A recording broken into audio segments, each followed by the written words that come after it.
Ouagadougou, Burkina Faso. En una mañana nublada y silenciosa del mes de enero, el presidente Ibrahim Traoré revisaba informes de inteligencia en su despacho del Palacio de Kosiam. Afuera la capital parecía inmóvil, pero dentro del recinto presidencial se gestaba una decisión que alteraría el equilibrio geopolítico de todo un continente. Traoré, joven líder militar transformado en jefe de Estado, meditaba sobre una pregunta que lo atormentaba desde hacía meses. ¿Hasta cuándo África seguiría obedeciendo al orden impuesto desde fuera? Desde que asumió el poder, su discurso había sido claro: soberanía o nada. Bajo esa premisa, el presidente había expulsado tropas extranjeras, nacionalizado recursos estratégicos y recuperado el discurso revolucionario de Thomas Sankara, símbolo histórico de la autodeterminación africana. Pero sentía que faltaba un gesto contundente, uno que enviara un mensaje irrefutable al mundo. La idea surgió sin previo aviso como una chispa.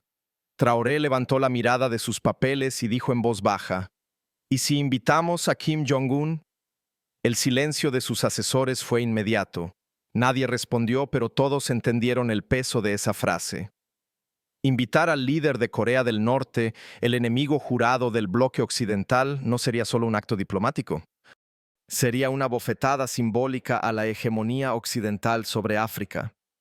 Una provocación cuidadosamente calculada. En ese momento comenzó a escribirse una nueva página en la historia africana. Porque lo que estaba en juego no era solo una visita internacional, era el derecho de un país africano a decidir con quién dialoga sin pedir permiso. La invitación aún no redactada ya era una declaración de guerra a la tutela global. Cuando la carta oficial salió del Ministerio de Asuntos Exteriores de Burkina Faso con destino a Pyongyang, pocos imaginaron que su contenido detonaría una tormenta diplomática. El documento breve y directo estaba firmado por el propio presidente Ibrahim Traoré. En él se extendía una invitación formal a Kim Jong-un, líder supremo de la República Popular Democrática de Corea, para realizar una visita de Estado a Ouagadougou. A primera vista era un acto protocolar, pero en el fondo era un desafío sin precedentes a la arquitectura de poder global. La noticia se filtró en menos de 72 horas, primero en círculos diplomáticos africanos, luego en medios internacionales. Para muchos la invitación parecía un error, una excentricidad política. Pero para quienes conocían la trayectoria de Traoré, la jugada era coherente. Desde su ascenso al poder, el presidente burkinés había roto con las estructuras tradicionales, denunció la injerencia francesa, rechazó la ayuda condicionada del FMI y estrechó lazos con gobiernos considerados parias por Occidente. La reacción de las potencias occidentales fue inmediata y previsible. Washington expresó su profunda preocupación y advirtió que cualquier intento de estrechar relaciones con Corea del Norte tendría consecuencias serias para la estabilidad regional. París calificó la iniciativa como una provocación inútil que pondría en riesgo la cooperación con la Unión Europea. Incluso el secretario general de la ONU se mostró alarmado. Pero Traoré no se dejó intimidar. África no necesita autorización para definir sus alianzas, declaró en una rueda de prensa improvisada. Y agregó: durante siglos fuimos invitados forzados a mesas ajenas. Hoy somos nosotros quienes decidimos a quién sentamos en la nuestra. Lo cierto es que en el fondo la invitación iba mucho más allá de Corea del Norte. Era un acto simbólico que pretendía reconfigurar la posición de África en el tablero global. Al convocar a Kim Jong-un, una figura que encarna la resistencia extrema a las presiones occidentales, Traoré buscaba enviar un mensaje claro: los países africanos pueden elegir sus socios sin tutelas. En Pyongyang, la respuesta no se hizo esperar. Un comunicado del Comité de Asuntos Internacionales del Partido del Trabajo calificó la invitación como una señal de dignidad y coraje que honra al pueblo burkinés. La aceptación fue oficial: Kim Jong-un viajaría a Burkina Faso antes del final del trimestre. Entonces el mundo contuvo la respiración. Lo que parecía imposible estaba a punto de suceder. Un país africano sin armamento nuclear ni asiento permanente en ningún Consejo de Seguridad había logrado lo impensable: atraer a uno de los líderes más herméticos y controvertidos del planeta. La pregunta ya no era si ocurriría, sino qué precio estaría dispuesto a pagar Burkina Faso por haber desafiado el sistema. La confirmación llegó en un documento sellado con el emblema de la Comisión de Asuntos Estatales de Corea del Norte. Kim Jong-un aceptaba la invitación de Ibrahim Traoré y se declaraba honrado de visitar Burkina Faso. La fecha aún no se precisaba, pero el mensaje era inequívoco. No se trataba solo de un gesto amistoso, era una alianza en gestación. Y su sola posibilidad estremeció las cancillerías occidentales. Desde Washington, el Departamento de Estado activó una serie de contactos urgentes con embajadores africanos aliados. Según filtraciones obtenidas por medios especializados, la línea de fondo era clara: disuadir a Traoré mediante advertencias diplomáticas y presiones indirectas.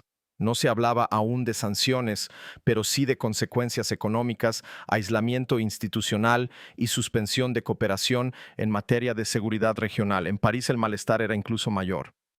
Burkina Faso, antigua colonia francesa y miembro de la zona de influencia del Franco CFA, estaba rompiendo una regla no escrita: no se invita a enemigos declarados del orden liberal occidental a pisar suelo africano sin permiso. El presidente Macron, durante una reunión del Consejo de Defensa, calificó el anuncio como una maniobra irresponsable y ordenó revisar todos los programas de cooperación bilateral con Ouagadougou. Dentro del continente la reacción fue desigual. Mientras líderes como Assimi Goïta Mali y Abdurrahmane Tiani Níger aplaudían en privado la jugada de Traoré, otros como Alassane Ouattara Costa de Marfil expresaban su incomodidad. La Unión Africana, atrapada entre el protocolo diplomático y la presión de sus donantes europeos, optó por el silencio. En Ouagadougou, sin embargo, el ambiente era de movilización. El Palacio de COSIAM intensificó las reuniones de seguridad nacional. Traoré instruyó a su equipo a preparar una operación de recepción con estándares de máxima protección, previendo no solo la logística habitual, sino posibles interferencias externas. Se establecieron canales de comunicación directa con Pyongyang y se envió una delegación secreta a Asia para coordinar detalles con antelación. Los servicios de inteligencia burkineses también comenzaron a detectar movimientos inusuales. Informes interceptados hablaban de posibles acciones preventivas para sabotear la visita. No se precisaban autores, pero sí intenciones: generar inestabilidad suficiente para que el evento se cancelara por motivos de seguridad. En una sesión cerrada con su alto mando militar, Traoré fue categórico: este viaje no se va a cancelar. Si ceden una vez, se creerán con derecho a dictar todo. No les daremos ese gusto. Mientras tanto, la prensa internacional alimentaba el morbo. Titulares como "El dictador norcoreano pone un pie en África", Le Figaro, Burkina Faso desafía a Occidente el país y "una nueva guerra fría empieza en el Sahel", The Guardian, copaban las portadas. La atención global estaba puesta sobre un país que hasta hace poco apenas ocupaba espacio en los mapas geoestratégicos. Pero esa era justamente la apuesta de Traoré: convertir a Burkina Faso en un actor, no en una víctima. Y con cada día que pasaba, el margen para evitar el conflicto se reducía. La visita ya no era un simple viaje diplomático, se había convertido en un campo minado simbólico donde cualquier paso en falso podía detonar una crisis de proporciones continentales. A medida que la fecha tentativa del arribo de Kim Jong-un se acercaba, el Palacio de COSIAM se convirtió en el centro de una operación logística sin precedentes en la historia de Burkina Faso. La visita, lejos de ser un simple acto protocolario, había escalado a nivel de riesgo internacional. Y no era paranoia: los informes de inteligencia se multiplicaban, alertando sobre posibles sabotajes, desinformación coordinada e incluso amenazas de intervención directa. El presidente Ibrahim Traoré, en su círculo más reducido, lo tenía claro: si la visita fallaba, no solo sería una derrota diplomática, sino una señal de que África seguía siendo vulnerable a la intimidación extranjera. No podemos permitirnos mostrar debilidad, repitió en más de una reunión. Así, el plan de contingencia entró en fase activa. La seguridad nacional se puso en alerta máxima. Se desplegaron unidades especiales en torno al Aeropuerto Internacional de Ouagadougou, se establecieron zonas de exclusión aérea y se colocaron francotiradores encubiertos en edificios estratégicos. Al mismo tiempo, una delegación técnica norcoreana compuesta por expertos en contrainteligencia, logística táctica y operaciones de evacuación rápida llegó discretamente al país bajo estricta protección del servicio de inteligencia burkinés. Uno de los puntos más delicados era el avión que transportaría a Kim Jong-un. Según fuentes cercanas al equipo de seguridad norcoreano, se trataba de una aeronave militar adaptada con capacidad de defensa activa y equipamiento que incluía sistemas de interferencia de radares y misiles tierra-aire de corto alcance. El mensaje era claro: si alguien intentaba interceptar el vuelo, la respuesta sería inmediata. Mientras tanto, en los pasillos diplomáticos la presión aumentaba. Embajadas occidentales transmitían preocupaciones formales sobre el deterioro de la cooperación bilateral. Algunos funcionarios de alto rango comenzaron a abandonar discretamente el país. Los servicios de inteligencia franceses activaron canales paralelos con figuras opositoras locales, mientras en redes sociales se multiplicaban cuentas falsas destinadas a generar desconfianza en la figura de Traoré. En respuesta, el gobierno burkinés lanzó una ofensiva de comunicación. En televisión nacional se difundían mensajes institucionales llamando a la unidad y la defensa de la soberanía. Intelectuales locales, figuras religiosas y líderes comunitarios fueron invitados a reafirmar su respaldo a la decisión presidencial. El lema era simple y directo: si nos quieren solos, entonces seremos muchos más solos, pero libres. A nivel militar se prepararon 3 rutas alternas para la caravana presidencial, con túneles de seguridad controlados por comandos mixtos Burkina-Corea del Norte. Se instaló un centro de comando binacional para responder ante cualquier escenario de emergencia. Nadie lo decía en voz alta, pero todos lo sabían: si algo fallaba, las consecuencias no serían solo para Traoré. Lo que estaba en juego era el derecho de África a desafiar las reglas sin ser castigada por ello. Y por primera vez en décadas, un país africano no se preparaba para retroceder, se preparaba para resistir. El amanecer del día pactado no fue como cualquier otro en Ouagadougou. A las 05:17 de la mañana, el radar militar de la base aérea central registró una señal inusual: una aeronave no identificada de diseño militar y escoltada por 2 aviones más pequeños había ingresado al espacio aéreo burkinés tras haber evitado cuidadosamente rutas comerciales y zonas de control occidental. Era el avión de Kim Jong-un y había llegado. La torre de control, previamente coordinada con agentes norcoreanos, confirmó el aterrizaje sin incidentes. El avión, un Ilyushin 62 modificado, descendió lentamente bajo un cielo cubierto, escoltado visualmente por helicópteros burkineses. Al tocar tierra, la tensión que flotaba sobre el país entero pareció detenerse por un instante. Contra todas las advertencias, presiones y amenazas, la visita se había materializado. Ibrahim Traoré estaba allí en persona en la pista. Vestía uniforme de campaña con el escudo nacional al brazo. Sin escoltas visibles, caminó firme hacia la escalerilla del avión. Cuando Kim Jong-un descendió, ambos líderes se estrecharon la mano con fuerza. No intercambiaron palabras para las cámaras. No hubo sonrisas artificiales ni gestos teatrales. Solo una mirada cargada de significado. Una alianza sellada sin necesidad de discursos. La escena fue transmitida en directo por la televisión estatal. Millones de africanos observaron con asombro lo que parecía imposible: el líder más aislado del mundo pisando suelo africano, no por invitación de una potencia occidental, sino por voluntad de un país históricamente marginado.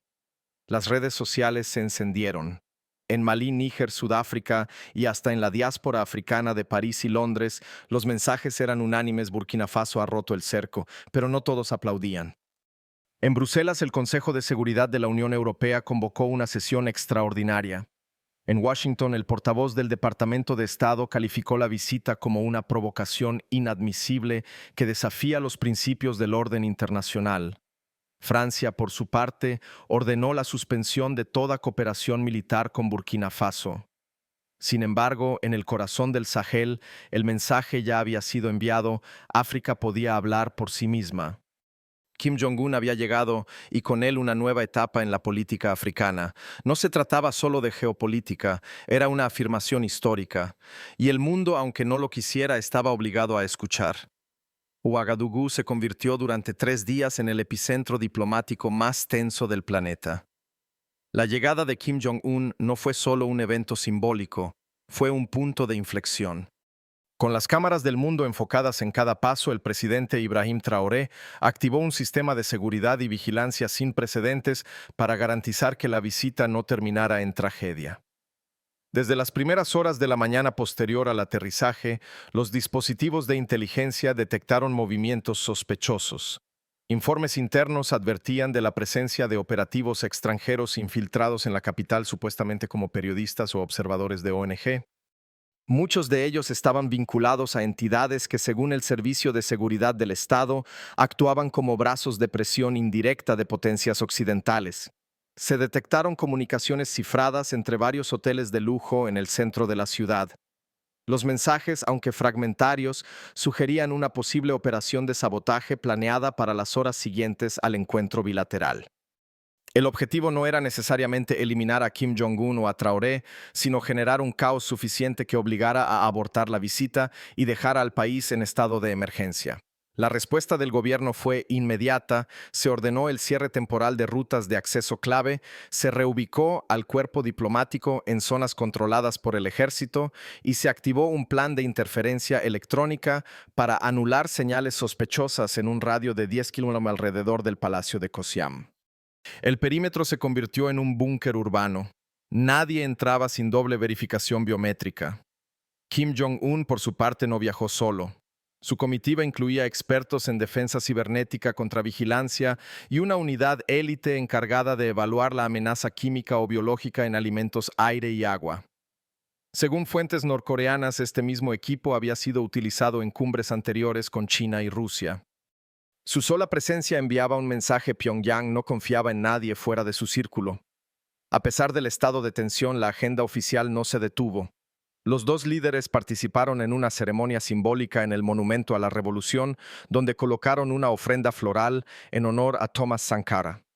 Allí, frente a una multitud cuidadosamente seleccionada, Traoré pronunció una frase que quedaría grabada: «Los que hoy nos visitan no son enemigos ni salvadores, son compañeros de resistencia». África ya no está en venta. Ese mismo día, durante la cena de Estado, un incidente confirmó los temores. Uno de los vehículos auxiliares de la caravana oficial fue atacado con un artefacto explosivo improvisado a pocos metros del Boulevard Charles de Gaulle. Aunque no hubo víctimas, la señal fue clara: la operación para frustrar el encuentro seguía activa. Los servicios de inteligencia burkineses interceptaron posteriormente una llamada desde la ciudad fronteriza de Tamale, en Ghana, que hablaba de un plan C para las siguientes 48 horas. Los analistas interpretaron que se trataba de un segundo intento de atentado, posiblemente ejecutado por milicias contratadas desde el exterior, con apoyo logístico de redes locales descontentas con la postura internacional del gobierno. La tensión también se hizo palpable en las embajadas occidentales. Algunos diplomáticos recibieron instrucciones de no participar en actividades públicas mientras durara la visita. Incluso se reportó la evacuación parcial del personal técnico de la embajada francesa y un aumento de seguridad en la delegación de Estados Unidos. Las potencias tradicionales sabían que estaban perdiendo control sobre un tablero que creían suyo desde la conferencia de Berlín. Pero dentro del círculo de Traoré el mensaje era otro: ya no estamos solos. El mundo nos observa, sí, pero también nos teme. La seguridad no era solo física, era simbólica, era la construcción de una narrativa de resistencia africana sostenida por hechos, no solo por discursos. Durante la noche, Ouagadougou parecía una ciudad en pausa. El silencio era cortante. Los helicópteros sobrevolaban zonas residenciales y las calles estaban vigiladas por comandos de élite. Sin embargo, en ciertos barrios populares la gente se reunía discretamente frente a radios o televisores, comentando lo que nunca pensaron ver: su presidente caminando junto al hombre más aislado del planeta, no como subordinado, sino como igual. En un pequeño café de Bobo Dioulasso, un anciano resumió el sentir colectivo con una frase que fue recogida luego por la prensa: «No sé si esto nos traerá problemas, pero por primera vez me siento parte de algo que vale la pena defender».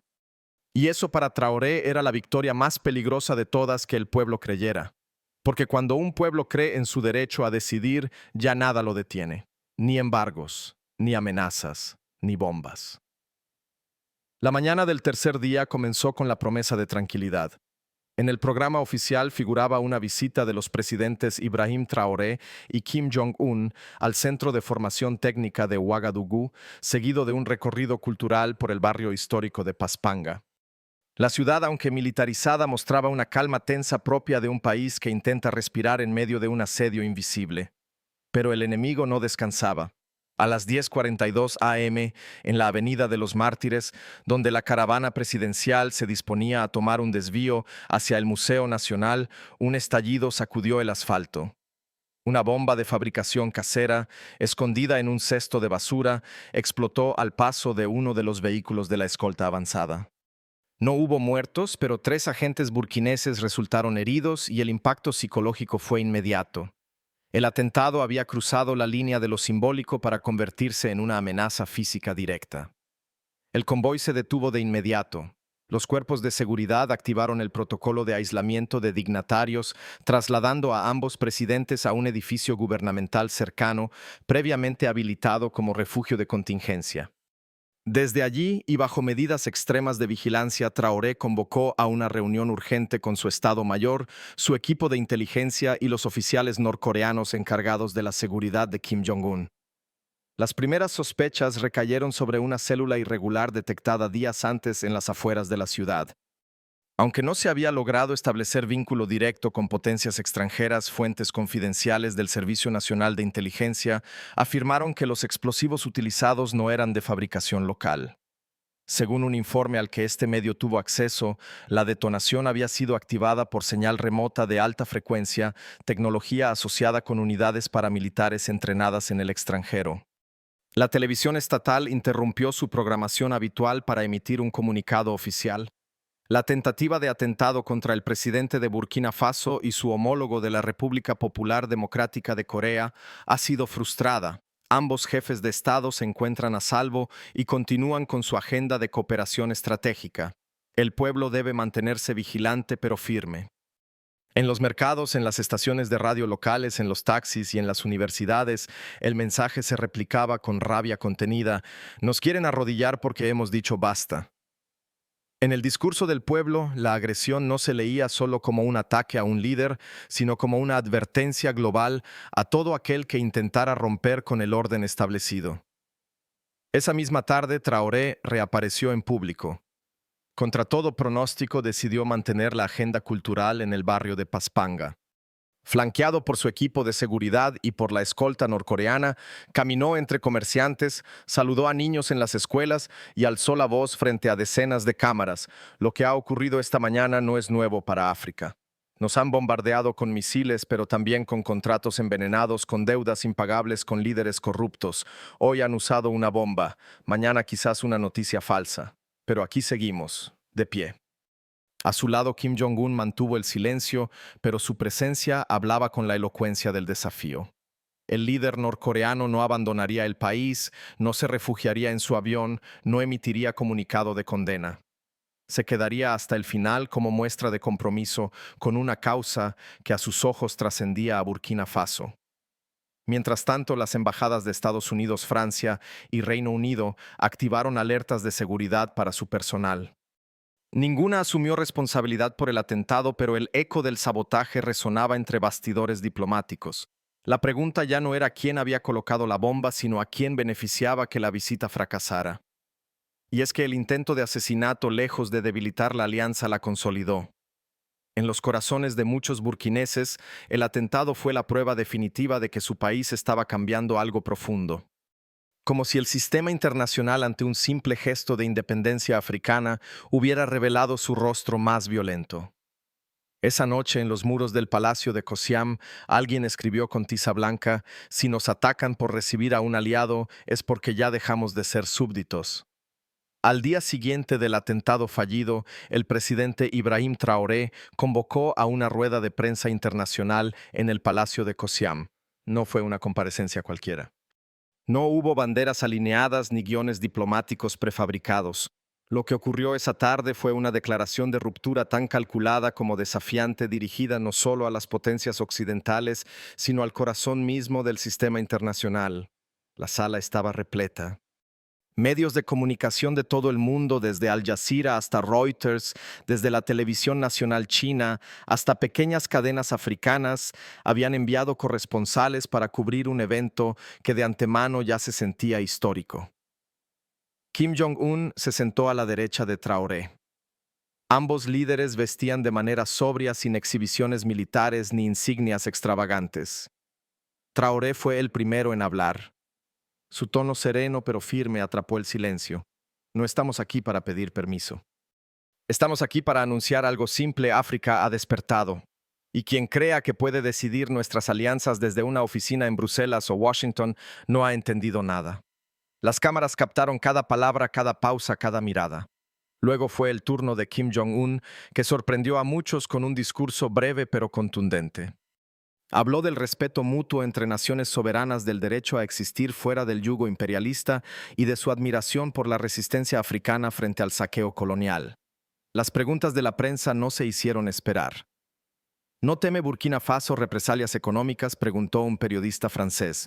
Traoré respondió sin titubeos: las hemos tenido por décadas, pero esta vez vamos a responder con unidad, no con miedo.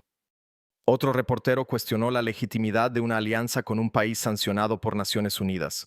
Kim Jong-un se limitó a decir: hay sanciones que castigan más la dignidad que las armas, pero aquí estamos, vivos, firmes. La conferencia duró menos de una hora, pero su impacto fue inmediato. En redes sociales, clips con frases destacadas se viralizaron en minutos. Hashtags como #AfricaNo se arrodilla, Traoré Challenge y Soberanía sin permiso dominaron las conversaciones digitales en múltiples idiomas. En las embajadas de Occidente el mensaje fue recibido con inquietud. No se trataba solo de un gesto diplomático. Se estaba configurando un nuevo lenguaje de poder donde los países del sur dejaban de explicar sus decisiones como si fueran sospechosas, donde las alianzas se construían sin pedir indulgencias. Y Traoré una vez más se había colocado en el centro de esa transformación. Con la salida de Kim Jong-un del aeropuerto de Ouagadougou al anochecer del quinto día, concluyó una visita que no solo desafió las reglas no escritas de la diplomacia mundial, sino que también marcó un punto de inflexión simbólico en la historia de África contemporánea. El avión norcoreano despegó escoltado por cazas burkineses y aplausos espontáneos desde la pista, mientras miles de ciudadanos seguían la transmisión en directo desde plazas públicas, radios comunitarias y teléfonos móviles.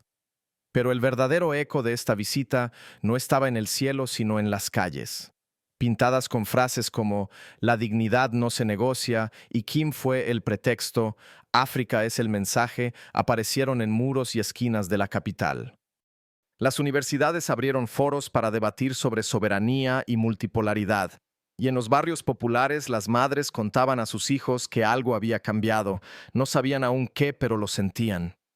Mientras tanto, el presidente Ibrahim Traoré, lejos de celebrar, se reunió en consejo cerrado con su gabinete. Sabía que lo más difícil estaba por venir: sanciones, presiones económicas, operaciones encubiertas. Pero también sabía que ya no estaban solos. Países como Malí, Níger y Eritrea habían enviado mensajes privados de apoyo. Otros más cautos observaban en silencio. La revolución que Traoré impulsaba no tenía aún una bandera común. Pero sí un principio: África no volvería a pedir permiso para existir. Y en un mundo donde los gestos pesan tanto como las palabras, recibir a Kim Jong-un fue el equivalente a gritarlo en la cara del orden mundial.